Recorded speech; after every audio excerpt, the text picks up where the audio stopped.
stop. Before you shave your beard, let me show you 3 ways to get through that hurdle to make you grow out the best beard ever. Hey everyone, my name is Scott Barnes, and yes, I am the veteran of the beard growing community. And I wanted to show you guys a few ways that you can get through that hurdle in that first month of beard growth. Number 1, make sure you are shaving, because that first month you are going to get hairs that are growing in each way that is not in the norm. And that's okay, because this is the awkward phase that you're going to be going through. And in that, we just want to make sure everything's nice and tight, because things can be going a little wonky, but we can make it look good. And that leads me into number 2, and that's going to be your lines in your ears and the fades into your sideburns.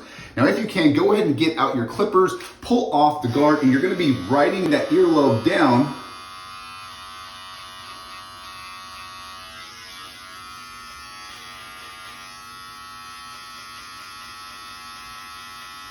Now, to elevate that and make it even cleaner, go ahead and put your guard on your clippers, and we're going to head and fade in from the side of your hair into the beard. And this part where your earlobe meets your sideburns is where I like to focus on. So put your guard on, put it to about maybe a 1/2 inch, and start trimming up.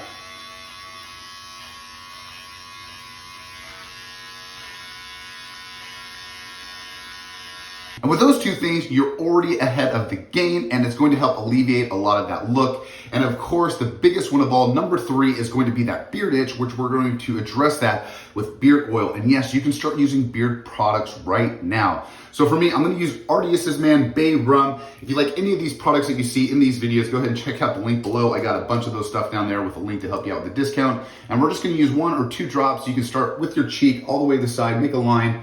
And then once you're done, you're gonna go ahead and rub it in. I like to use my fingers and just go ahead and exfoliate that dead and dry skin that's in your beard, and then go ahead and swipe down into the chin. And this is gonna help moisturize, this is gonna help hydrate not only your beard, but your skin, once again, to help alleviate that itch and give you a nice sheen and shine on your beard. And that's pretty much it. So if you guys are going into that first month of beard growth, don't cut it off. Let's get you through that hurdle into that next month, which is the best month, in my opinion, of beard growth, because that's when you see some of the biggest results of the beard growing game. So I think you guys like, subscribe, check me out on all that social media. Love you like always, and I will see you on the flip side. See ya.